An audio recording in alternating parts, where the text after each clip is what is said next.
Ayan, may dala akong pamunas tsaka upuan kasi mataas yun.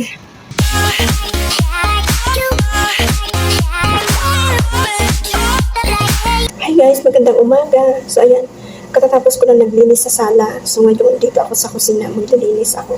Pero ano lang naman to, punas-punasan ko lang kasi malinis naman tong kusina. So sila Modra, hindi pa sila bumaba. Nasa kwarto pa sila. Ay, samahan niyo ako guys, nandito ako sa likod ngayon. Ay, hinihingal ako kaakyat sa mga kabinet ni Modra. Ngayon, pupunta tayo dun sa likod. Pupunasan ko yung bintana dun kasi maalikabok. Ayan, may dala akong pamunas tsaka upuan kasi mataas yun. Ito yung likuran nila Modra, oh. Meron sila ditong swimming pool. Ayan, napakalawak ng bahay ni Modra, guys. Ayan, mag-isa ko lang dito, nakatulong. Kaya ganun na lang talaga kahirap ang buhay ko dito. Ayan, dito ako maglilinis. Papatong ako dyan sa upuan kasi tingnan nyo naman ang bintana, hindi ko maabot.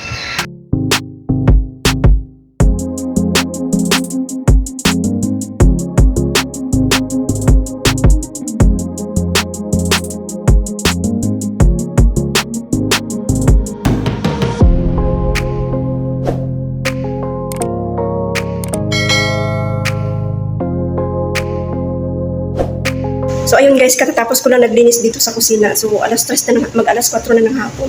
So iniisip ko ano naman kayong ulamin namin. Lagi na lang kasing manok.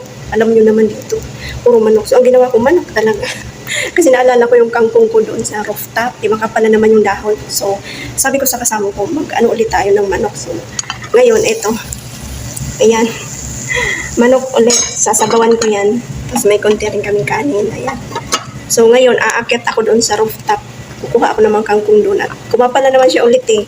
So kukuha ulit tayo doon para ihalo natin dito.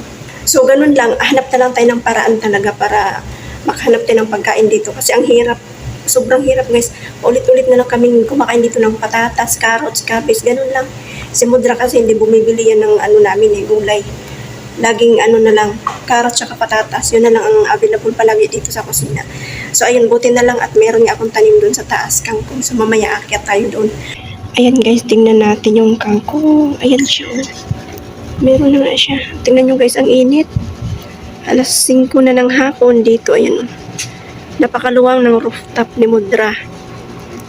Manguha tayo ng kangkong. Tingnan nyo, di ba? Ang bilis kumapal. Kailan lang nung kinuhanan ko ito. Manguha tayo para may panghalo tayo doon sa manok. Alam nyo kasi yung kasamahan namin na dito. Taga-alaga ng nanay ni Modra na Indonesian. Na may day off kasi yun siya. So every month lumalabas siya. So pag umuwi siya dito, nagdadala siya ng mga gulay. Kung ano-anong gulay. So kung ano yung pwedeng itanim, kinukuha ko talaga. Tapos yun, inaakit ko dito. At meron naman, ayan may lupa pa dito. Nilagay ko lang to dito para pag halimbawa may pwedeng itanim ulit. Ito yung tawag dito tanglad.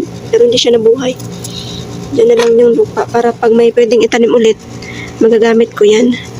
So yun, tinatanim ko talaga kasi sayang, matapang siya, kayang-kaya niya yung araw dito sa taas.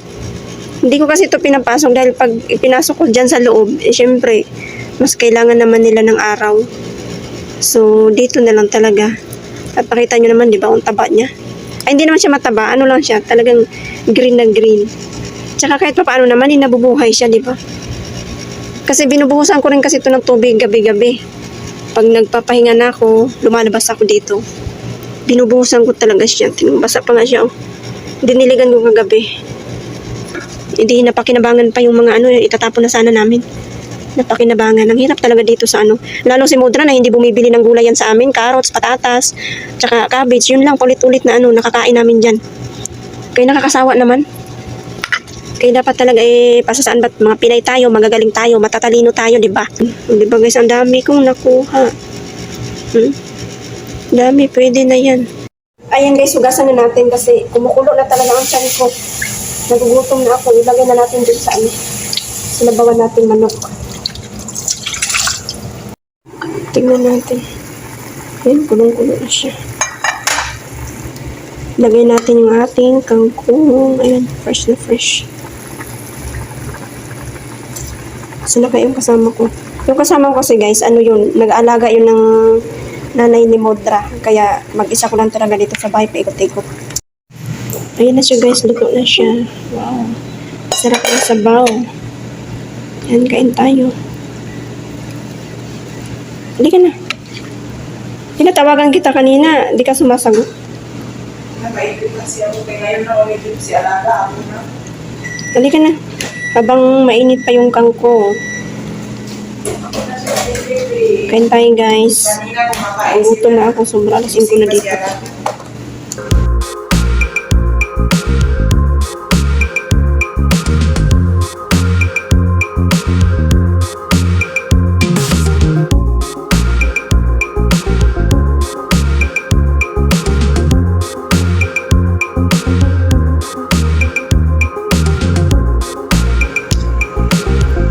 What's up guys? So ayan, natapos na naman ang maghapon natin na gawain. So medyo nakakapagod ngayong araw na to talaga.